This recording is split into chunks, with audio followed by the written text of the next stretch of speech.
Hello, good morning students and welcome back to online classes of Royal International School. This is our SST class for class 10th and in this video we are going to continue second chapter from TET to TET 3. In this chapter we are studying about the British East India Company who came India as a trader and gradually they became the owner of the territory of India. And इस जो ruler बने हैं वो Indian territory के वो उन्होंने जो फ़ायदा उठाया वो इंटरनल कॉन्फ्लिक्ट का फ़ायदा उठाया एंड वन बाय वन उन्होंने करके एक एक जो पावरफुल रूलर्स थे उनको डिफीट किया. आफ्टर दैट उन्होंने कुछ पॉलिसीज ऐसे इस्टेब्लिश कर ली which help them in to expand which help them in expanding their territory और उन पॉलिसी से अपनी टेरिटरी को उन्होंने एक्सपेंड किया था.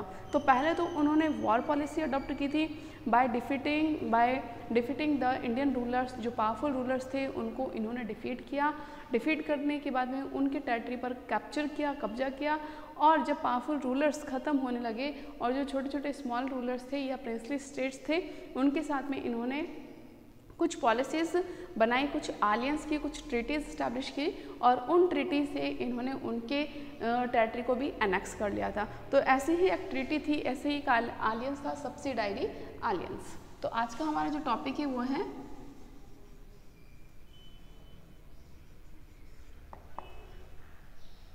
Subsidiary alliance. सब्सिडायरी आलियंस क्या था और इट वॉज अ पॉलिसी. ये एक पॉलिसी थी, एक ट्रीटी थी जिसको British governor general Lord Wellesley ने की थी प्रिंसली स्टेट से, इंडियन प्रिंसली स्टेट से. तो हमने पहले देखा था कि first of all Britishers fought battles with Indian rulers like battle of Plassey, battle of Buxar and Anglo Mysore war, Anglo Maratha Wars. जब इन सारे बैटल्स में, इन सारे वॉर्स में ब्रिटिशर्स को यानी ईस्ट इंडिया कंपनी को जब विक्ट्री गेन हो गई, हासिल हो गई and they capture the territory of powerful rulers और उन्होंने इन पावरफुल रूलर्स को डिफीट करके उनके टेरिटरी को कैप्चर कर लिया था. अब बाकी बचते हैं प्रिंसली स्टेट्स यानी कि जो देसी रियासतें थी उनके भी स्टेट्स को यानी कि उनके भी किंगडम को इन्होंने एनेक्स करना शुरू कर दिया था बाय ट्रीटी और आलियंस, कुछ संधि या कुछ ट्रीटी के सहारे. तो एक ट्रीटी थी सब्सिडायरी आलियंस. ये सब्सिडायरी आलियंस को हिंदी में कहेंगे सहायक संधि. तो this treaty Lord Richard Wellesley,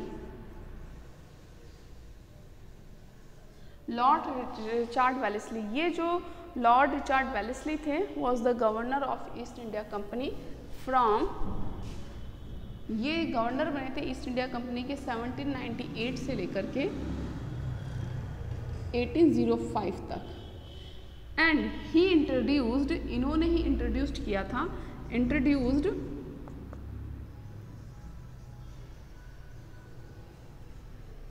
this alliance. तो सब्सिडायरी आलियंस को जो इंट्रोड्यूस करने वाले गवर्नर थे, governor general Lord Richard Wellesley थे. ये याद रखना है हमें, Lord Richard Wellesley who was the governor general of British India from 1798 to 1805 introduce this alliance. इस आलियंस को स्टार्ट करने वाले ये थे. अब अकॉर्डिंग टू दिस आलियंस, इस संधि में क्या रूल था, क्या टर्म्स थे अकॉर्डिंग टू दिस आलियंस कि जो प्रिंसली स्टेट थे यानी कि जो इंडियन रूलर्स थे they were not allowed to have their on armed force. उनको परमिशन नहीं दी गई थी कि वो अपनी आर्म फोर्स नहीं रखेंगे, वो अपनी खुद की आर्मी नहीं रखेंगे. उनको प्रोटेक्शन, अगर अब बात आती है कि वो आर्मी क्यों नहीं रखेंगे, अगर उनका किसी दूसरे स्टेट के साथ में वॉर हो रहा है, if they fought war with any other kingdom then किसकी वो आर्मी यूज़ लेंगी या किसकी आर्मी हेल्प करेगी. तो British East India Company would provide army force to the princely states. British East India company क्या करेगी, जो प्रिंसली स्टेट्स यानी कि जो देसी रियासतें हैं उनको आर्मी देगी और उन आर्मी का जो एक्सपेंडिचर्स है, जो खर्चा है वो कौन लेगा, देसी रियासतें ही उठाएंगी. यानी कि उन आर्मी को तनख्वाह देने का काम है, उनके जो खाने पीने का जो भी खर्चा है, जो एक्सपेंडिचर्स है वो देसी रियासतें ही उठाएंगी. और इसके बदले में ब्रिटिश ईस्ट इंडिया कंपनी क्या देगी, ब्रिटिश ईस्ट इंडिया कंपनी उनको प्रोटेक्शन देगी. Let's we start. चलो अब हम पढ़ते हैं हमारी बुक से page number 19 subsidiary alliance. Subsidiary alliance सहायक संधि. Lord Richard Wellesley governor general थे 1798 से 1805 तक, एंड ही इंट्रोड्यूस्ड, और इन्होंने ही इस अलायंस को इंट्रोड्यूस किया था। Let's we start. In a subsidiary alliance princely rulers were not allowed to make any negotiation and treaty with any other rulers. इस ट्रीटी के अकॉर्डिंग, यानी कि इस संधि के अकॉर्डिंग जितने भी प्रिंसली स्टेट्स हैं, यानी कि जो देशी रियासतें थी, उनको परमिशन नहीं दी थी कंपनी ने कि वो किसी और राज्य से रिश्ते रख सके, टर्म रख सके, या उनसे ना तो वो किसी दूसरे स्टेट से संधि कर सकते हैं, ना वो दूसरे स्टेट से वॉर कर सकते हैं।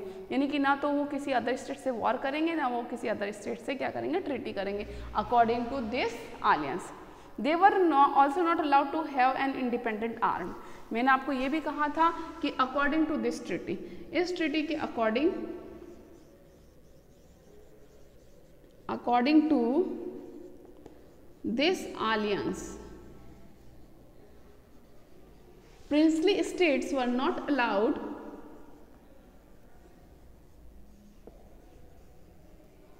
princely states यानी कि देशी रियासतें were not allowed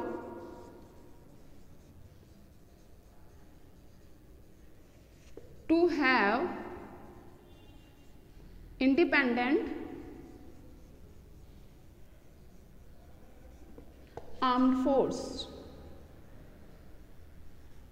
यानी कि उनको अपनी खुद की आर्मी रखने की कोई परमिशन नहीं थी, कोई आज्ञा नहीं थी। Second thing, princely states were not allowed to make any negotiation and treaty with any other rulers.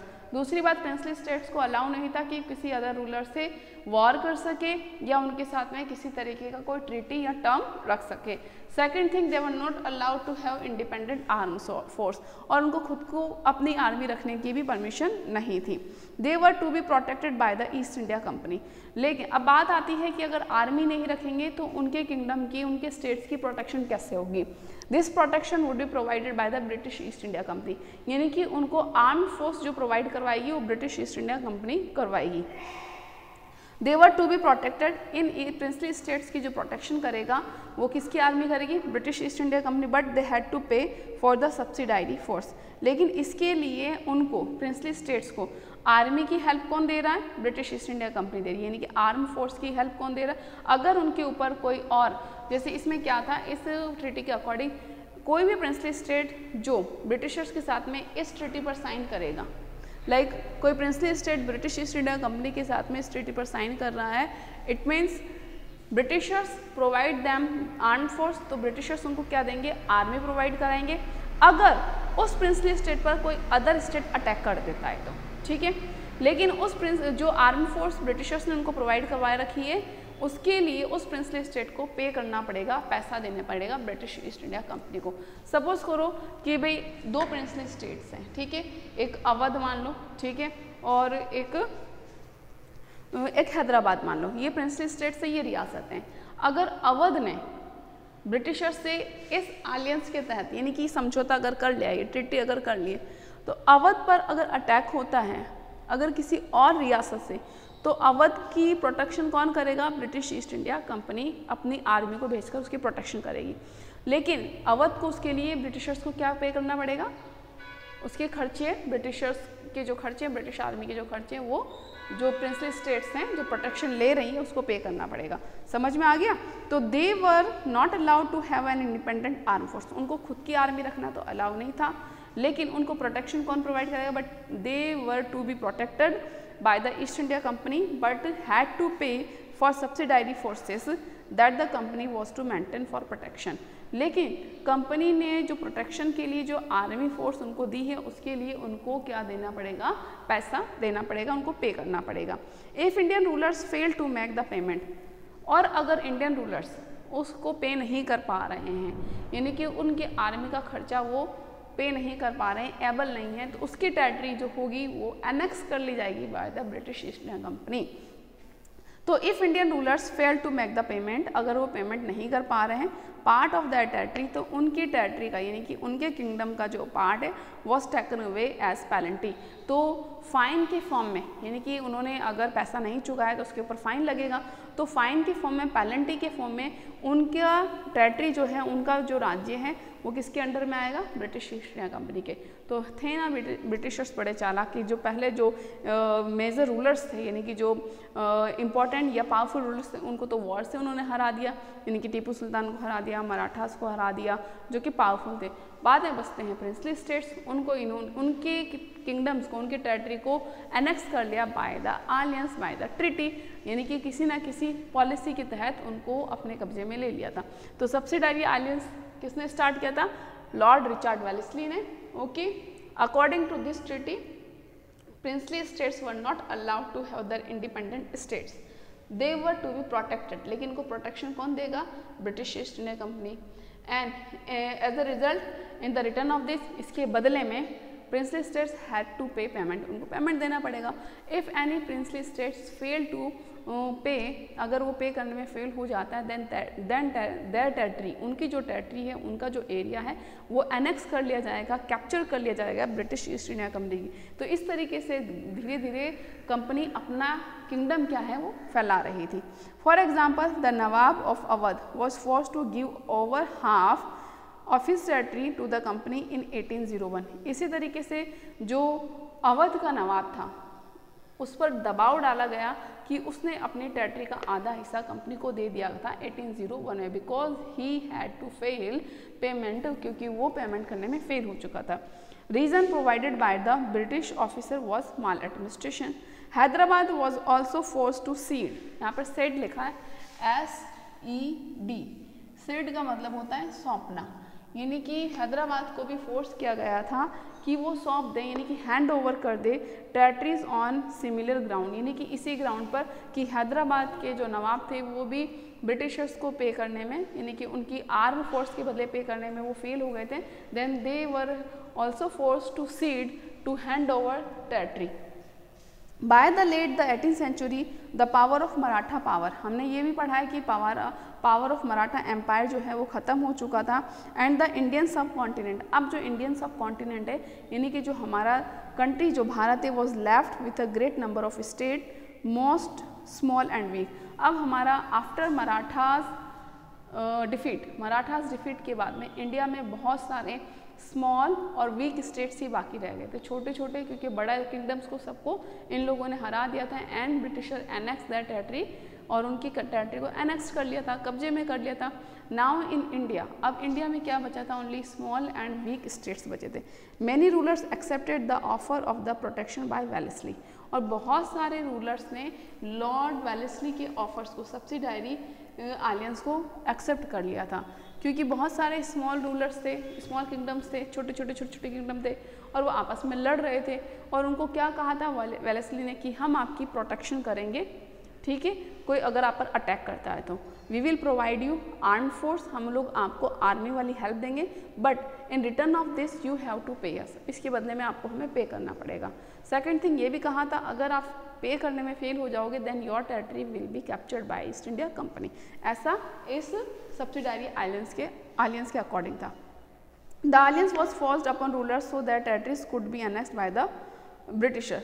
Alliance was forced, ये आलियंस है, ये जो संधि है, ये इसने रूलर्स पर दबाव डाला कि जो उनकी जो टेरिटरी है वो क्या कर ली जाएगी? एनेक्स कर ली जाएगी ब्रिटिशर्स में। अब हम बात करते हैं इस आलियंस की क्या क्या शर्तें थी। N Indian ruler entering into a subsidiary, अगर कोई इंडियन रूलर, अगर कोई प्रिंसली स्टेट का रूलर एंटर करता है या साइन करता है इस ट्रीटी पर, इस समझौते पर विद द ब्रिटिशर्स, ये ब्रिटिशर्स और प्रिंसली स्टेट्स के बीच में ये ट्रीटी हो रही थी, तो according to this treaty if an Indian ruler sign on this treaty with britishers accept British force, तो उसका मतलब क्या है? वुड एक्सेप्ट ब्रिटिश फोर्स, वो ब्रिटिश फोर्स को एक्सेप्ट करेगा विद इन हिज टेरिटरी, की अपनी टेरिटरी यानी कि अपने राज्य में अब ब्रिटिश आर्मी को एक्सेप्ट करेगा। And to pay for their maintenance, और उस आर्मी के मेंटेनेंस के लिए वो पे भी करेगा। मेंटेनेंस का मतलब ये हो गया कि भाई उनको तनख्वाह वगैरह देना, उनको फूड वगैरह प्रोवाइड करवाना, उनके रहने की जगह प्रोवाइड करवाना, उनको वीपन्स वगैरह प्रोवाइड करना। तो उनके मेंटेनेंस के लिए पे कौन करेगा? वो जो स्टेट जिसने इस ट्रीटी पर साइन किया है।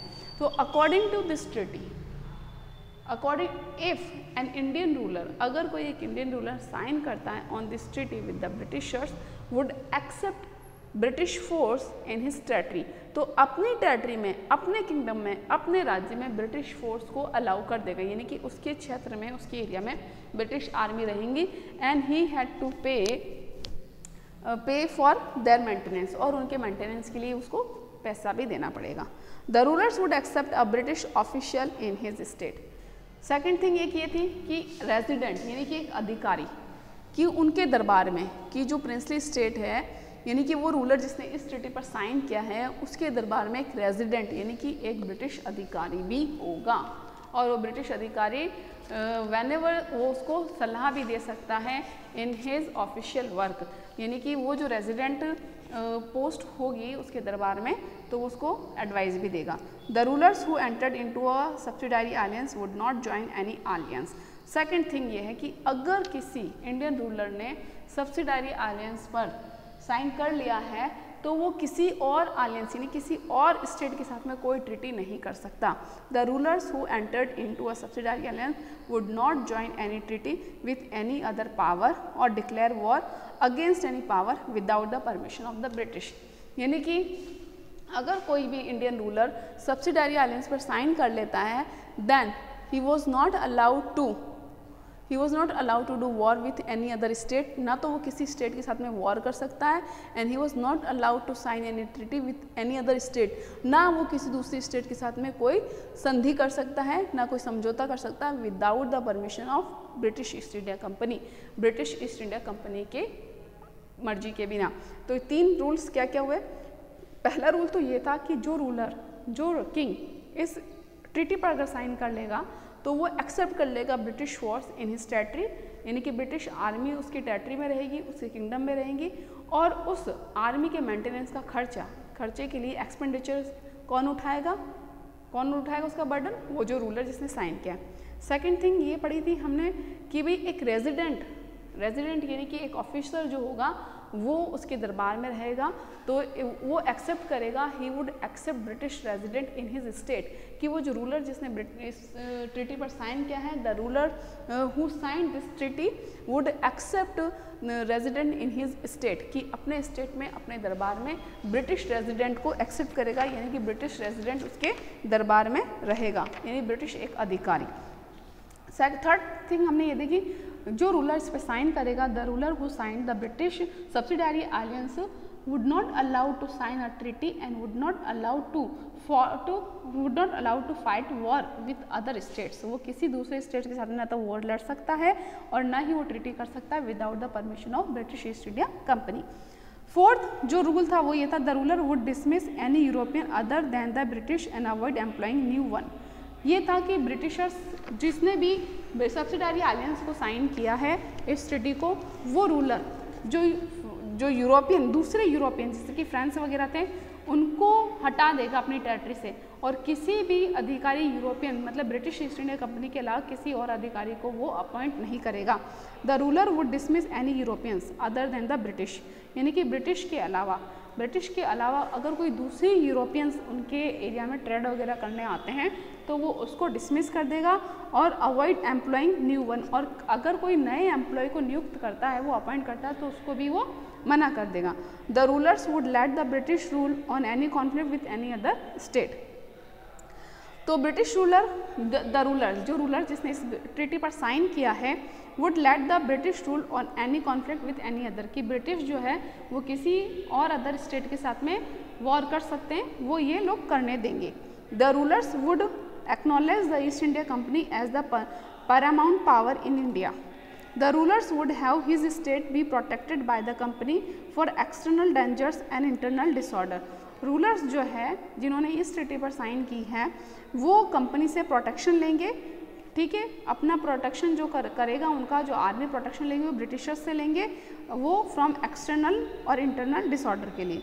If the rulers failed to make the payment, और अगर वो आर्म फोर्स जो हेल्प ब्रिटिश कंपनी से मिली है, अगर रूलर फेल हो जाते हैं, that were required by the alliance, इस अलायंस की जो रिक्वायर्ड है पेमेंट करना सबसे इम्पॉर्टेंट जो चीज़ थी, ये कंपनी अगर उसको आर्म फोर्स देगा तो in the exchange of the arm force rulers had to pay payment, तो रूलर्स को पेमेंट देना पड़ेगा। इफ़ दे वुड फेल, अगर वो फेल हो जाएंगे, then the part of that territory थी, उनकी टेरिटरी का जो पार्ट है, कुछ हिस्सा जो है, would be annex, would be taken by the britishers as a penalty, या फाइन के फॉर्म में वो उनको ले लेंगे।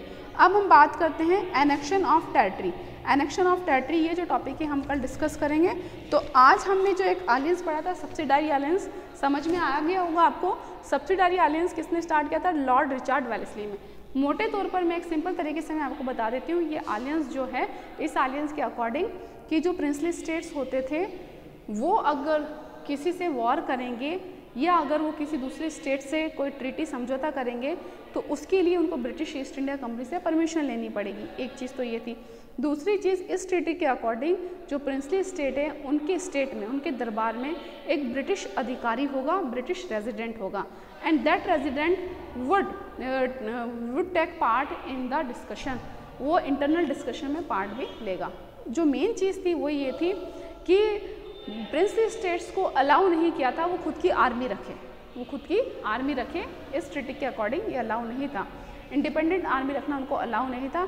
अगर वो आर्मी यूज़ लेंगे या उनको अगर आर्मी की ज़रूरत पड़ेगी तो ब्रिटिश ईस्ट इंडिया कंपनी अपनी आर्मी उनको देगी, और उस आर्मी के मेंटेनेंस का जो खर्चा है या उस आर्मी के लिए जो पे है वो कौन करेगा? प्रिंसली स्टेट करेंगे, और उसका पेमेंट वो किसको देंगे? ब्रिटिश ईस्ट इंडिया कंपनी को देंगे।